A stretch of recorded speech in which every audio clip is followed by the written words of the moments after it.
Hello and welcome back everyone. It is time to see how we can reset our wireless devices to their factory settings. In case we delete devices from our Bravo panel configuration, we also have to reset those devices to their factory settings. By doing this, we can make sure that we can use those devices in another Bravo system configuration. Here are a few examples how to reset wireless detectors.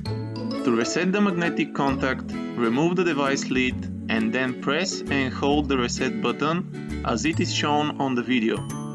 Hold the reset button until the device LED blinks in green 3 times in a row, which means that the device has been reset successfully. To reset Bravo motion detector, follow the same sequence. Remove the lid, press and hold the reset button until the device LED indicates for the successful operation. The same algorithm is used for resetting any other type of detector, including the Bravo outdoor sirens.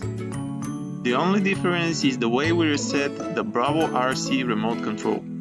This device needs a special button combination in order to get reset. Here is how we can do that.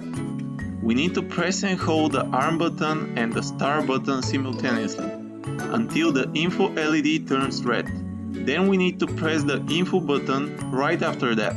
The Bravo RC indication will confirm for the successful reset by 3 green blinks in a row.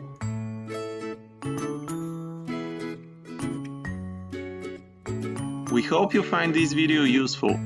In the next one, we will see how to replace the device batteries. Working with Bravo is fun!